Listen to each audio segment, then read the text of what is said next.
ابتداء يعني عايز اعرف تعليق حضرتك على كيف استمعتي او جاءك خبر اعتقال ابنك الدكتور محمد البلتاجي.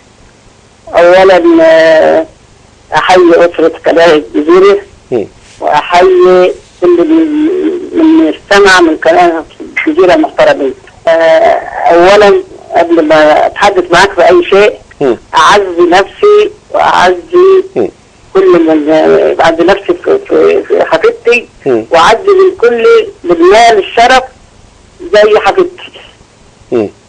اعزيهم وادعو لهم بالثبات واللي ربنا يصبرهم على ما فقدوه. اللي فقدوه من اولاد او اخوات او ازواج. البلتاجي من يومه ومن صغره ومن طفله وهو عنده الشهامه وعنده الرجوله وعنده الحب لبلده والانتماء لبلده. واحنا يعني كأم يعني كنت بشجعه على كده، ما كنتش يعني بحبط من شجاعته ولا من هو يبقى شجاع على بلده واللي يحب البلد. كنت بعينه على كده، كنت بعينه على انه يبقى شاجع يعني يحب بلده واختلاط بلده.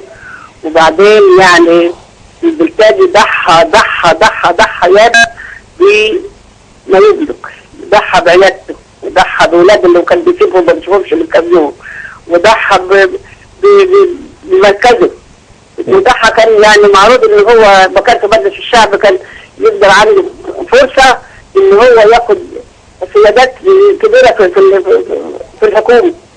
بس هو يعني ضحى بده كله عشان على سبيل اللي يقدر في ريح بلده ويقدر في ريح البلد اللي عايز يتبسها من الفساد. كم مره هو في مجلس الشعب وهو كان يتكلم لما يشيلوه ويودوه على المستشفى من كتر زعيقه وكتر كلامه وكتر شجاعته. فانا يعني اعتز بشجاعته واعتز برجولته واعتز بان هو يعني مخلص لبلده ومخلص لدينه ومخلص لايبانه. بعتز بيها، مش انا يعني بعيط ولا زعلانه ولا. لم يحزنك يعني خبر اعتقاله بالامس والصور اللي احنا بنعرضها دلوقتي وان ضباط الشرطه هم بيعتقلوه؟ الامر ده لم يحزنك بشكل او باخر؟ كنت لا تتمني ان لا يحدث؟ جاب لي شرف وبحتكل هو شارب ولا خراب ولا قاتل. ده راجل سياسي محترم ومين يتمنى ان هو كان يجي فوقهم وهم بيعتقلوا. ايه رايك في الكلام الاتهامات اللي بتوجه للدكتور البلتاجي بان هو ارهابي وبيحرض على الارهاب والمسؤول عن القتل في ربعه والنهضه وفي اماكن اخرى؟ ايه رايك في الكلام ده؟ كله كلام فارغ، والناس اللي هي معاشراه وعارفاه كلها عارفه ده كله كذب. الناس كلها عارفه ان البلتاجي اللي هو يعني بيقولوا عليه ارهابي واللي هو شكله ايه. الناس كلها عارفاه. انا ما بيدريش الكلام اللي الناس بتقوله، انا بيدري يعني انا مش شايف منظره وهم مغضين عليه منظر يفرق مش يزعلني. ايه ما هوش حرامي ولا قاتل ولا غضين عليه حرام ولا قاتل. شجاع يعني راجل زي ما كانوا بيقولوا عليه في اسد المنصه.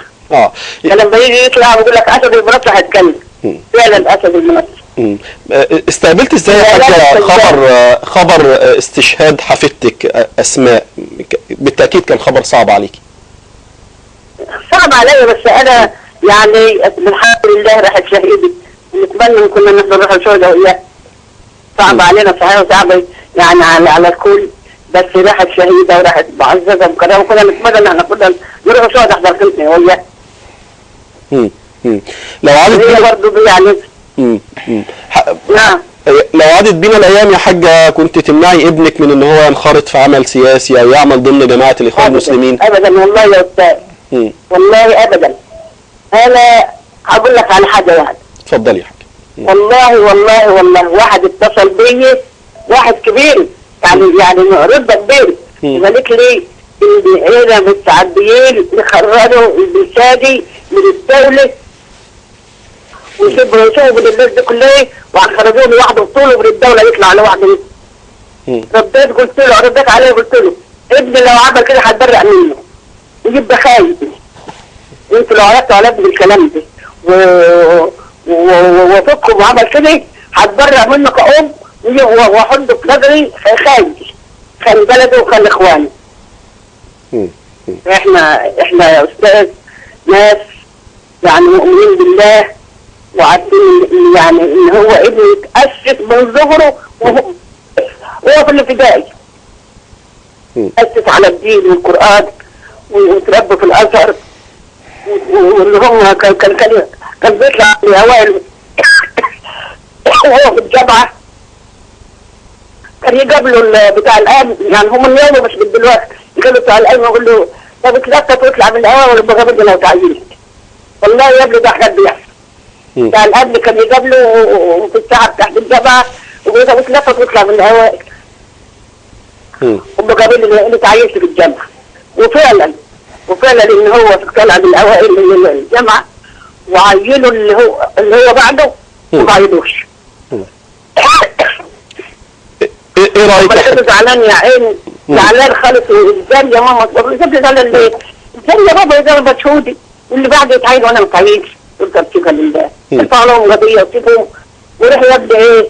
روح لك سنتين في السعوديه زي العمره وحج وزور الرسول وزور بيت الله على السنتين دول يكون ربنا درس عليه. والله يا ابني هم السنتين اللي راحوا في السعوديه حد وعمل عمره المحكمه حكمت له وجه سلم شغله. يعني من يومه وهم مضطهدينه.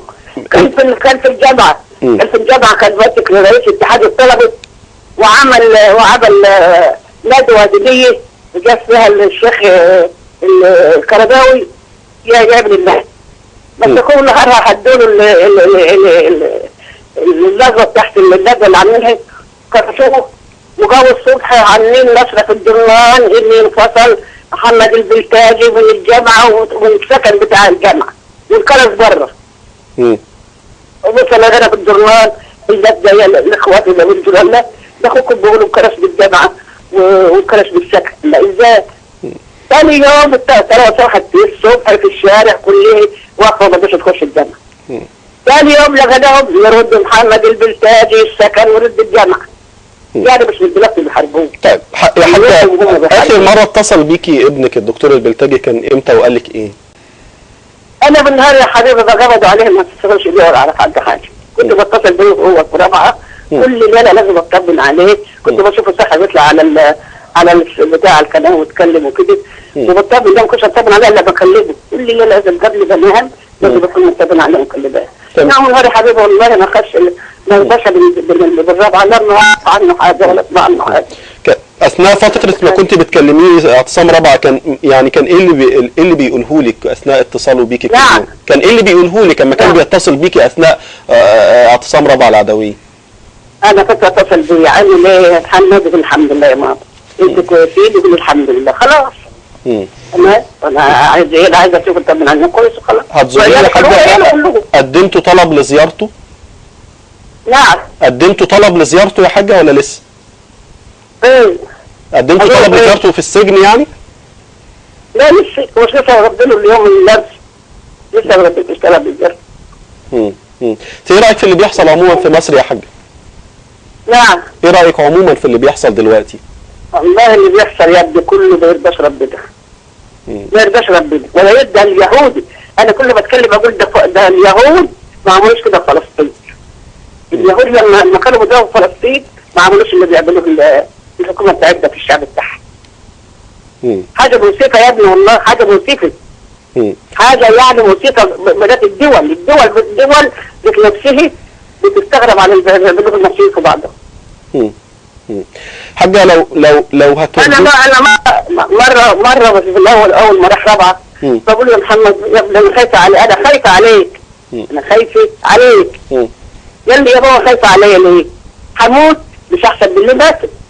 هروح السجن مش احسن من اللي بروح السجن. فما تخافش عليا. قلت له خلاص استودعتك عند الله. استودعتك عند الله. لو عايزه تقولي له كلمه يعني لو هو يعني توصل له كلمه دلوقتي بشكل او باخر وعايزه توجهي له كلمه توجهي لابنك الدكتور البلتاجي كلمه تقولي له ايه يا حاج؟ اقول له اثبت مكانك وانت بلتاجي واحد خشيت السجن ملايين البلشاجي بره هيدافعوا عنك. يعني ملايين البلشاجي بره هيدافعوا عنك عشان عارفين شكله ايه. عارفين البلشاجي شكله ايه وبيعمل ايه. فيعرف البلشاجي دخل السجن خلاص الدنيا ساكته على كده. لا ما تقدرش على كده. ما تقدرش على كده الدنيا. يعني ولعهم يعني اشعلوا نهار بجبضتهم على البلشاجي امبارح.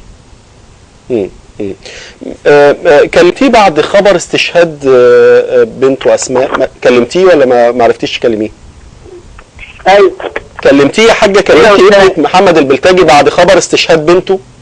كلمتيه عزتيه وكده وشفتي حالته ايه؟ ما كلمتيش والله يا ابني. لما بقول لك كده بعد هو البنت اتوفت وهو طلع القى اللي بقول لك ايه ده هرب بالرابعه.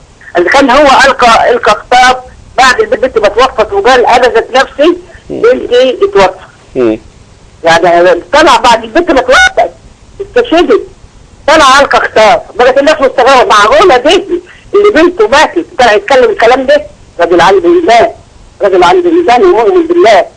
وفي اخر انا بقيت اقول له ما تعرفش والله يا ابني فكرت انه ما يعرفش ان البنت اتوفت على كلامه ووقفانه وصمدانه وواقف ويتكلم وشجاع في قلب الميدان.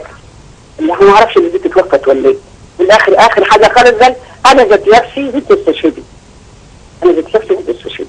وبعد كده والله يا ابني لا شفته ولا كلمته ولا اكلمه فين ما عرفتش على حسين ما عرفتوش احسن. لو عايزه توجهي كلمه يا حاجه من خلال قناتنا للقائمين على البلد الان واللي موجودين في السلطه تقولي لهم ايه؟ اقول للبلد ولا اقول في الشرطه؟ الشرطه، للجيش، للفريق السيسي، القائمين على البلد. اقول لهم كله عندكم ايمان بالله، كله عندكم ايمان بالله وشعبكم الضعيف. ايمانوا بشعبكم الضعيف. حرام اللي انتوا بتعملوه في البلد كده.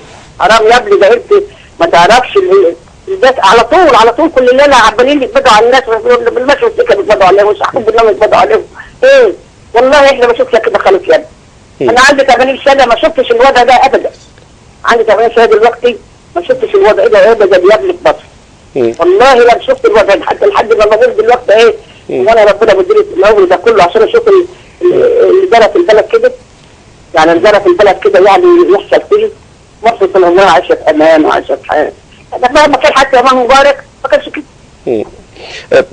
ابنك يا حاجه الدكتور محمد البلتاجي في اخر كلمه ليه اللي احنا اذعناها عن طريق الجزيره مباشر مصر كان بيقول للناس ويحثهم على النزول بكره في 30/8 علشان يكملوا مشوار الثوره ويقفوا ضد الظلم الى اخره. يعني بالتاكيد حضرتك سمعتيها. حضرتك مع فكره النزول بكره للناس للشارع رغم كل الاعتقالات والقتل اللي بيحصل؟ والله يا ابني كل الناس بتدافع عن حقها. امال حد هيشوف الظلم ده ويداني؟ يعني حد يعني انت ذات نفسك تشوف الناس مظلومه هتروح تجاني؟ ما ينفعش. ما ينفعش حتى الناس هتشوف اللي يعني الظلم دي مش هيجيله بيوم حد. والله ما حد يجي له يوم يا ابني. نشوف الظلم ده اللي نازل على الناس ولا على البلدين ده. بس في قتل واعتقالات يا حاج. والله يعني قتل واحتلال لما هو برضه في ظلم. برضه في ظلم في البلد. الناس مش هتلموا مكان في ايه؟ مش هتلموا تسيبوا الظلم ده بس في البلد.